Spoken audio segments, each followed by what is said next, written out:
Hello everyone. Today our group will present our take on structuralist criticism. The ones presenting will be Alice, Clarissa, Rio, Zifron, and me, Benedict. Today's agenda will be the first is structuralist criticism in general will be explained by me. The second will be structural linguistics, explained by Rio. Third, structural anthropology, explained by Zifran. And fourth, semiotics, explained by Clarissa. Next, we have structuralism and literature, explained also by Clarissa. Next, the structure of literary genre will be explained by Rio. Next is structure of narrative, explained by Zifron. And next, the structure of literary interpretation will be explained by Alice. The first is we will discuss what is structuralist criticism. And to do that, we must first discuss what is structuralism. The structuralism is described by the Dictionary of Social Sciences as a general theory of culture and methodology that implies that elements of human culture must be understood by way of their relationship to a birth system. In short, structuralism is a method of systemizing human experience. It is the act of generating structural systems of classifications of sciences of everything, linguistics, arts, architecture, engineering, everything. It concerns itself with a massive amount of object, a massive amount of subject, and less concerned to the structure of just one object. The example of this will be the analysis of the fairy tale Cinderella to prove the existence of rule of three in literature, as opposed to analyzing the rule of three in the fairy tale of Cinderella itself. As with other criticism tools, a specialist of this particular method of criticism is required to see the world in a certain way. Here is how a structuralist sees the world. Fundamentally, a structuralist believes that the world consists of two levels, the visible and the invisible. The visible is also called the surface phenomena. It includes the observable objects, activities, behaviors, etc. The object that I'm giving you is buildings, towers, houses, any other objects of architecture. Meanwhile, the invisible level is the underlying structures in which those visible objects, those observable activities are regulated. The invisible level is about the rules and laws that regulates the surface phenomena. So if the visible object be buildings and other objects of architecture, then the invisible structure will be the styles of the buildings, modernist buildings, Gothic towers, or Nusantara architecture. All those stuffs are called the invisible structures. See, these structures are generated by human mind. It is essentially man-made. So it is a case of human consciousness imposing rules into the visible world, into the observable phenomena. Although it is man-made, they all still must have three properties in order to function properly. The first property is wholeness. All structures and systems must function as a unit. So, in case of grammatical rules of English, they all must make sense to each other. They all must work together and they cannot have contradiction. The second property is transformation. All structures must be able to change and adapt to accommodate new materials. See, in English, in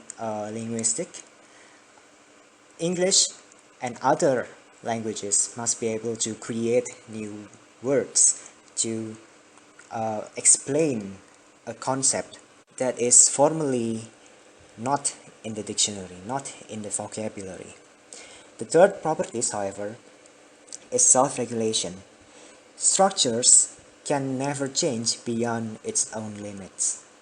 All new rules, all new regulations are subject to the system's laws. See, even if we add new words in a language, the combination of sounds, the phonemes must make sense to the rules that has been put in place before. So the pronunciation, the the emphasis, all of those must be observed. Alright, now that you have learned about structuralist criticism in literature and also linguistics, I will give you the examples of a few examples of structuralist analysis when used in a real life case studies.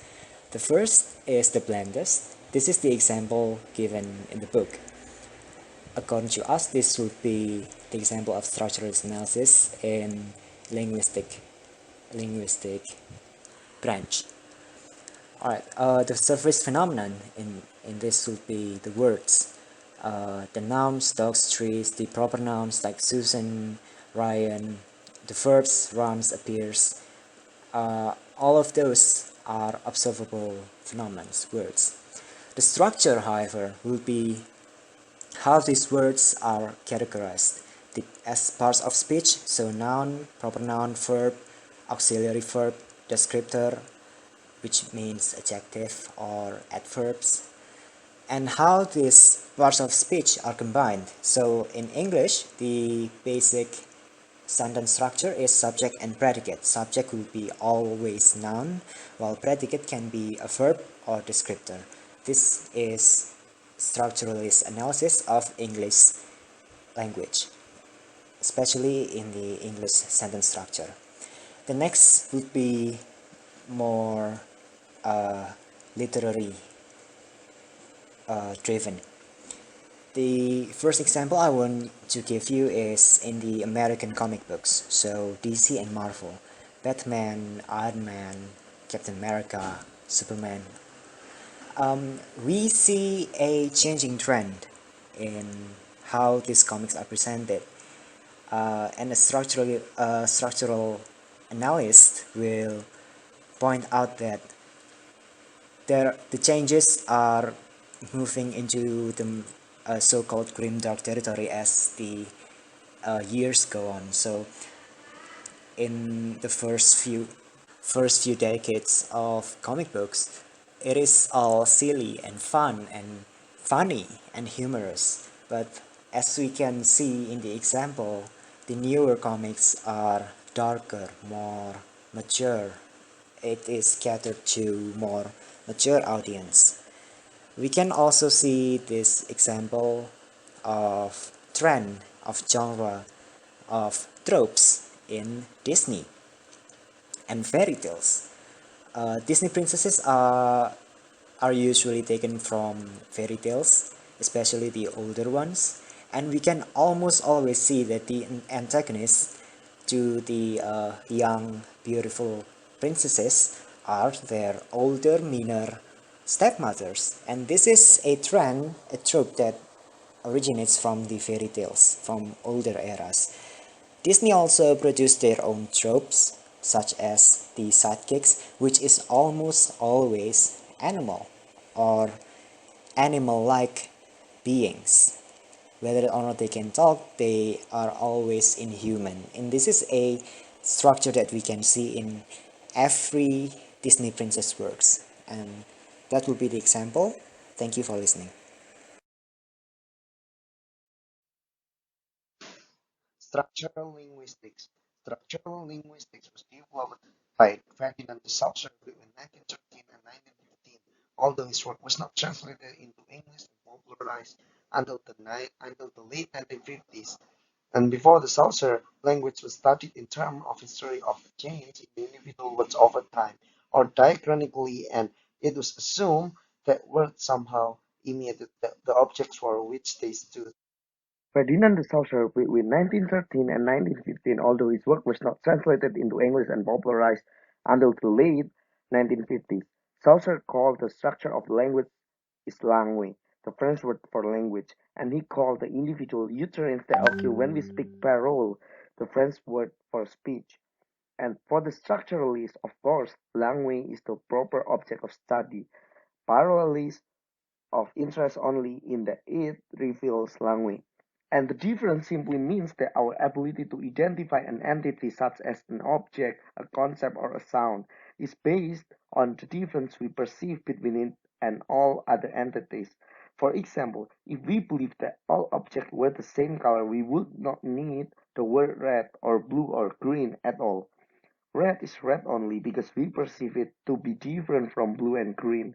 According to structuralism, the human mind perceives different most readily in terms of opposites, which structuralists call binary opposition, to ideas and directly oppose each of which we understand by means of its opposition to the other.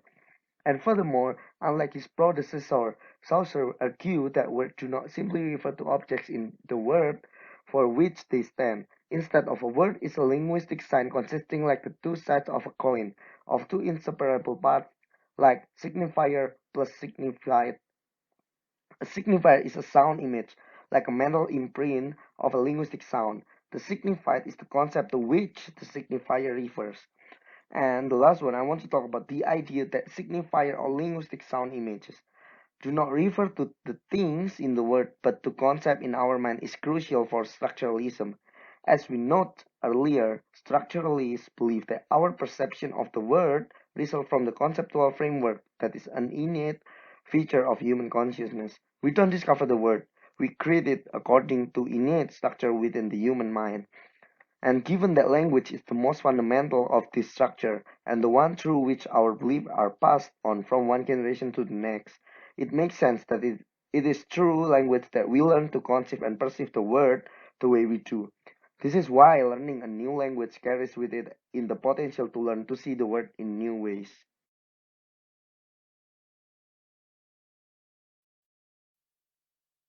If native speakers of English learn to speak an Eskimo language, for example, they may learn to see snow quite differently, for they will learn that there are many different words for what English calls snow, depending on the size and the texture of the flake, the density of snowfall, the angle at which it falls, the direction from which the storm originates, and so on.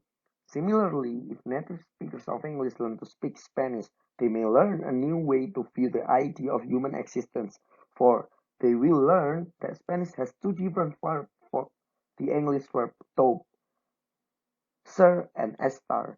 Ser means to be in the sense of what one permanently considers oneself. One uses ser to say, I'm a human being, I'm a woman, I'm Mexican, and the like. One use estar to make statement about the one changeable of state of being, such as I'm at supermarket or I'm a cab driver, and one use neither sen or estar to say I'm hungry or I'm sleepy. For in Spanish, these are not considered states of being. In Spanish, one has hunger or sleepiness, tengo hambre or tengo sueño, but these are not states of being. Thus, where speaking a particular language, our attention is drawn to particular aspects of our experience, or more precisely, particular experiences are generated by that language. In other words, our language mediates our experience of our world and ourselves. It determines what we see and we look around us and when we look at ourselves. The belief in the primacy of language is structuring human experience is of great interest to many students of human culture. Before we examine structuralist approach to literature, let's take a brief look at two related areas of cultural study which structuralist stuff plays an important role. Structural anthropology, which is the comparative study of human culture, and semiotics, which is the study of science systems, especially as they apply to the analysis of popular culture. Example of structuralist activity in both these areas can help us grasp the structuralist enterprise as a whole and prepare us to be better understand its application to literature.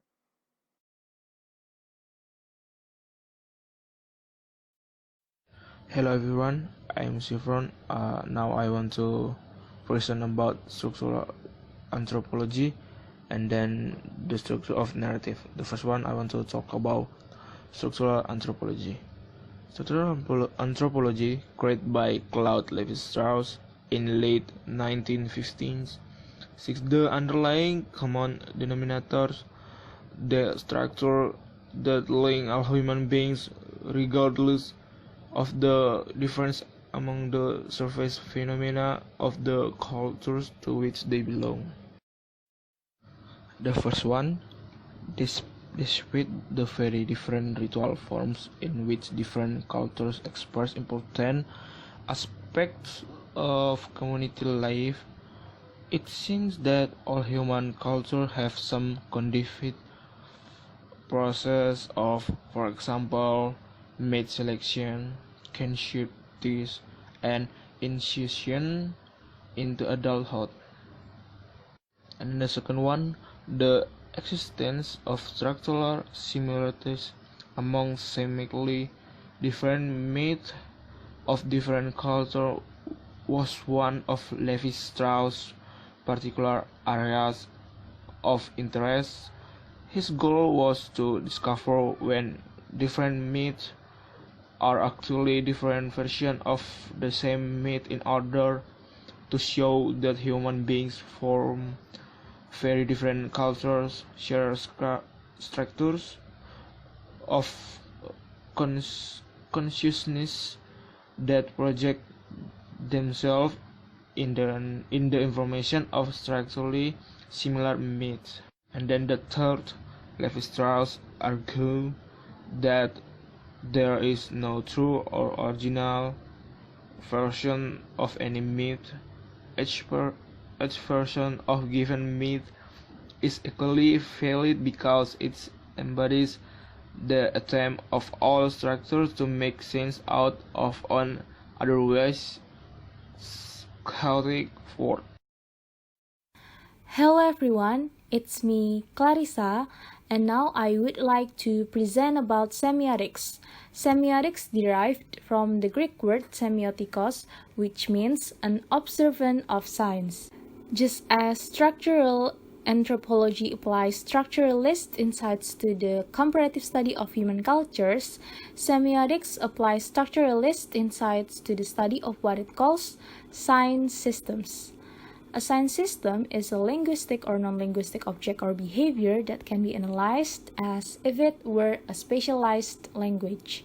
In other words, semiotics examines the ways linguistic and non-linguistic objects and behaviors operate symbolically to tell us something. Next, sign equals signifier plus signified. These two are the main concepts. A linguistic sign is defined as a union of signifier, sound image, and signified, concept to which the signifier refers. In signifier, semiotics expands the signifier to include objects, gestures, activities, sound, images, anything that can be perceived by the senses. For the example, the word tree is signifier, while the image of tree is signified.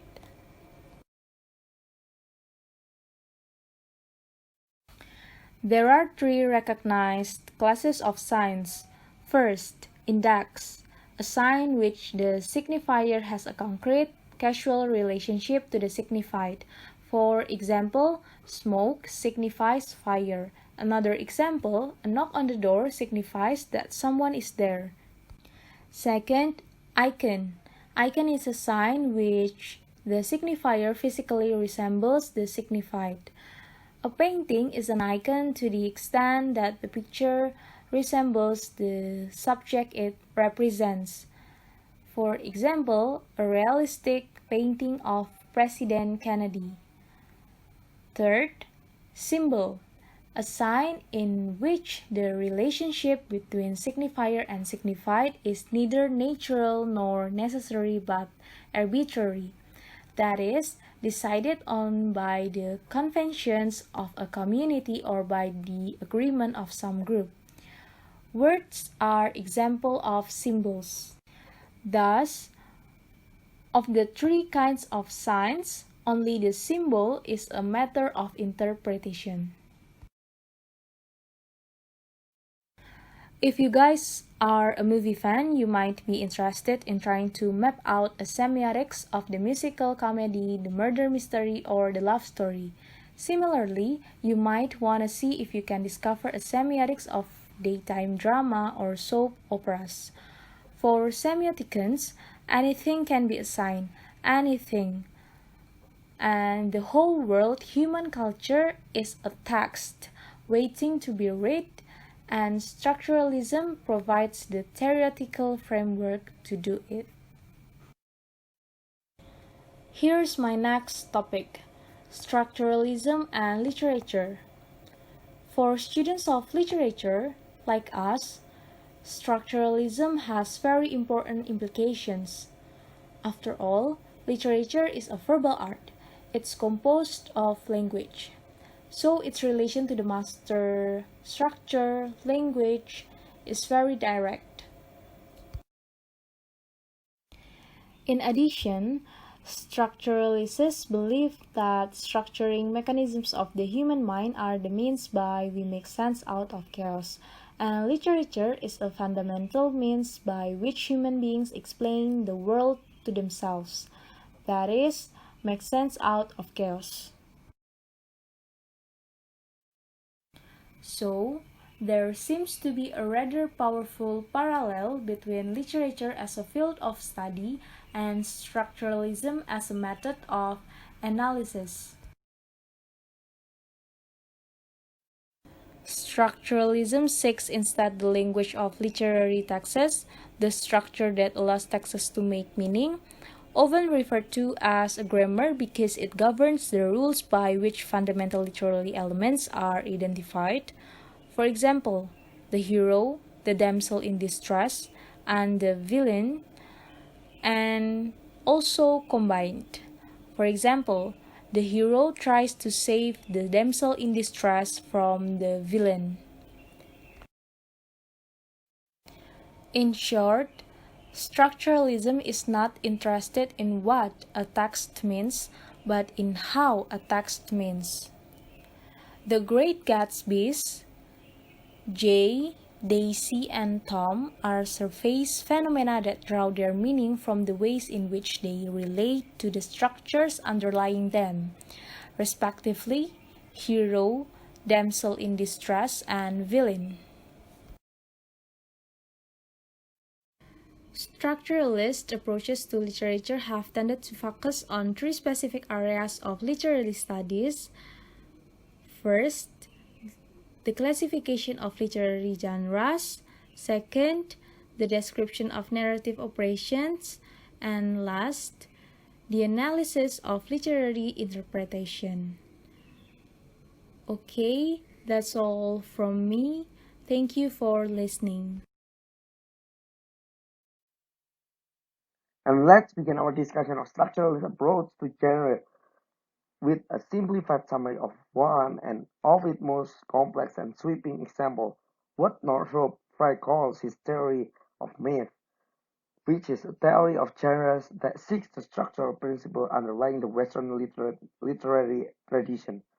Myth is a term Frye uses to refer to the four narrative patterns that he argues structure myth. This myth, he claimed, revealed the structural principle underlying literary genres, specifically comedy, romance, tragedy, and irony or satire. And according to Fry, human beings project their narrative imagination in two fundamental ways in representation of an ideal world and representation of the real world. In the ideal world, which is better, and the real world is the world of innocence, plenitude, and fulfillment. Fry calls the myth of summer and he associates it with the genre of romance. In contrast, the real world is the world of experience, uncertainty, and failure. Fry calls it the midst of winter, and he associates it with double genre of irony or satire. Irony is the real world seen through a tragic lens, a world in which protagonists are defeated by the puzzling complexities of life. They may try to be heroic, but they never achieve it heroic stature. They may dream of happiness, but they never attain it. They are human, like us, and so they suffer. Example of ironic text you may have read include Shakespeare's The Tempest in 1611, Edith Wharton, The Age of Innocence in 1920, Richard Wright's Native Son in 1940, and John Steinbeck of Mice and Men in 1937. Analogously, satire is the real world seen through a comic lens, a world of human folly, excess, and incongruity. In the world of satire, human frailty is mocked, sometimes with biting, merciless humor. Examples of satire you may be acquainted with include Jonathan Swift's Gulliver Travel in 1726, George Orwell's Animal Farm in 1946, and the episode satirizing the abuse of the Antebellum's America South in Mark Twain's Adventure of Huckleberry Finn in 1885, the passage satirizing conservative complacency and collective self-delusion in Ralph Ellison and Invisible Man in 1952.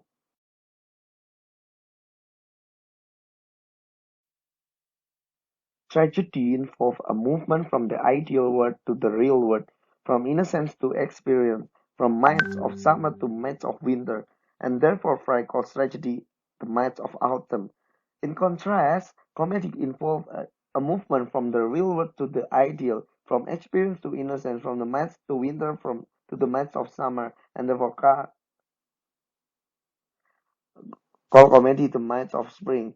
In comedy, a protagonist caught in a web threatening real-world difficulties managed through various twists in the plot to overcome the circumstances that have thwarted him and attain happiness. Unlike the villains who obstruct romantic heroes, those who obstruct the protagonists of comedy are absurd and humorous. And in the end, the protagonist moves, usually with his or her beloved, from the cold, troublesome real world to a happier, kinder, gentler fictional space. Example of comedy you may be familiar with include Shakespeare's comedy of error in 1590 and Midsummer Night's Dream in 1595, William Richard Lee's The Country Wife in 1675, and Jane Austen's Pride and Prejudice in 1813. This description of Fry framework is merely a skeletal map of his detailed analysis of its might and the genre to which is related. He argued that each genre identifies itself with a particular repertoire of themes, character types, moods, kind of action, and version of the plot formula summarized above.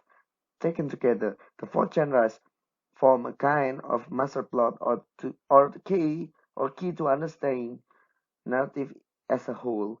And for Fry, the master plot is the structure of the cast of which each mythos represents one leg.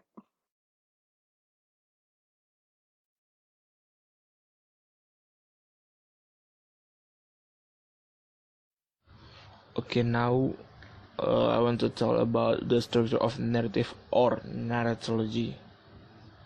Structuralist analysis of narrative examine in minute detail the inner workings of literary text in order to discover the fundamental structural units, such as units of narrative progression, of function, such as character functions, that govern text narrative operation. These structures is embodied in the form of plot formulas such as conflict and resolution, struggle and reconciliation, and separation and union, These plot formulas are carried out by means of actants or character functions which are slowed felt by the actual characters or surface phenomena in given story. This basic narrative grammar, the six fundamental accents into three pairs of uh, oppositions. Oppositions. First one, there is actions. Uh, there is subject and object, and then the plot types. Stories of quest or desert.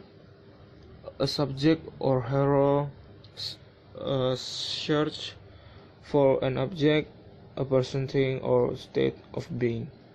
And then the second one, there is sender and receiver. That's the actants. And then the plot types. There is stories of communication, uh, a sender or a person, God or institution, send the subject in search of the object which the receiver ultimately receiver. And the third helper, and then the third of actants, helper of or an opponent. And then the plot types, subplots of story of quest or desert or communication. A helper aids the subject in the quest, and opponent try to hinder the subject. And then also, in order to account for various possible narrative sequences of gray mass, suggest the following structures, which he derived from his study of folk tales.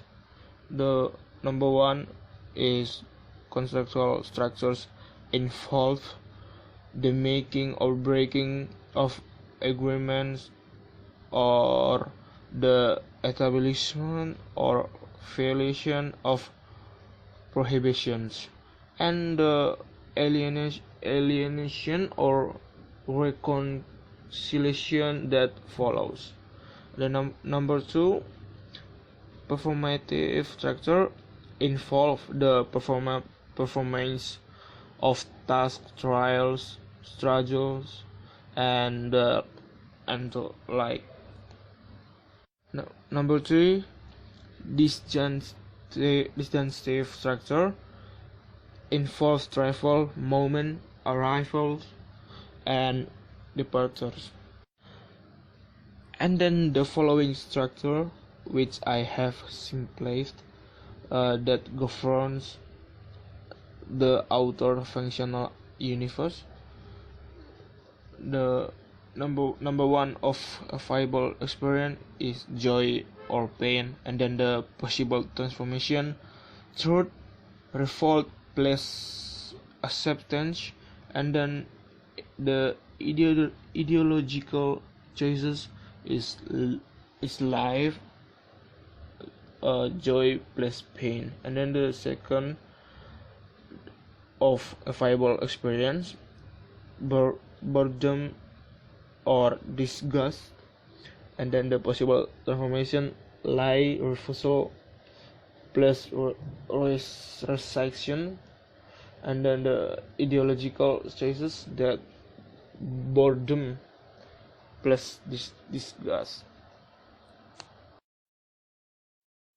Okay, and then the last one, it is the important thing. However, that gray males, Todorov and Janet, once they identify the formula that structures a narrative or group of narrative, use that formula to address large questions about literary meaning and its relationship to human life.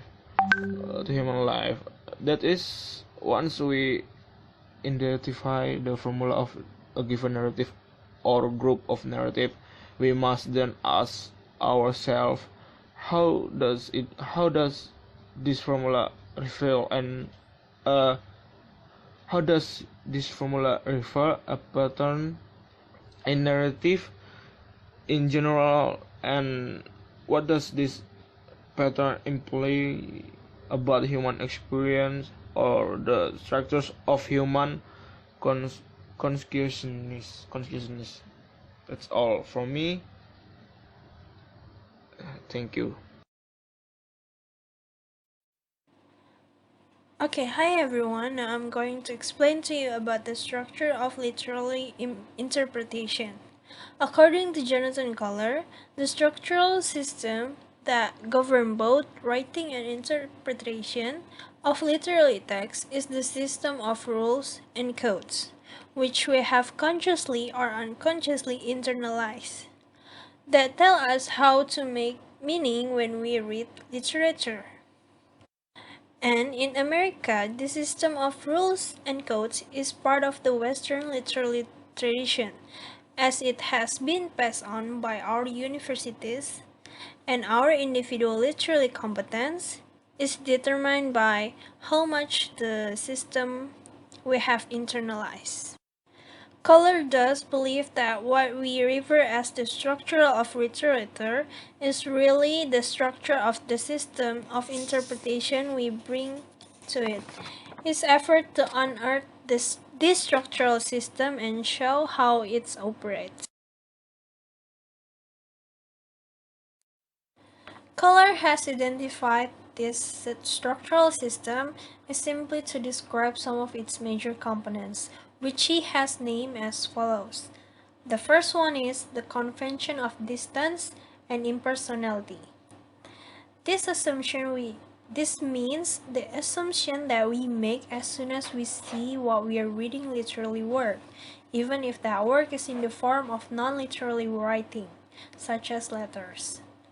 And the second one is naturalization. It's the process by which we transform the text so that the strangeness of the literary form, which we don't see in everyday writing. For example, rhyme, meter, division into stanza, and so on. The third one is the rule of significance. This is the assumption that literary work expresses a significant attitude about some important problems, so we pay attention to what it says in ways that we wouldn't do with other kinds of writing. The fourth one is the rule of metaphorical coherence. This is the requirement that the two of component of metaphor have a consistent relationship within the context of the word. And the last one is the rule of thematic unity. It's the chief reason why there is a rule of metaphorical coherence. For the rule of thematic unity is our expectation that the literary work has unified, coherent theme or main point.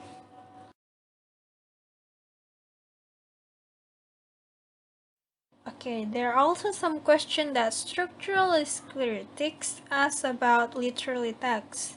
The following questions are now offered to summarize structuralist approach to literature.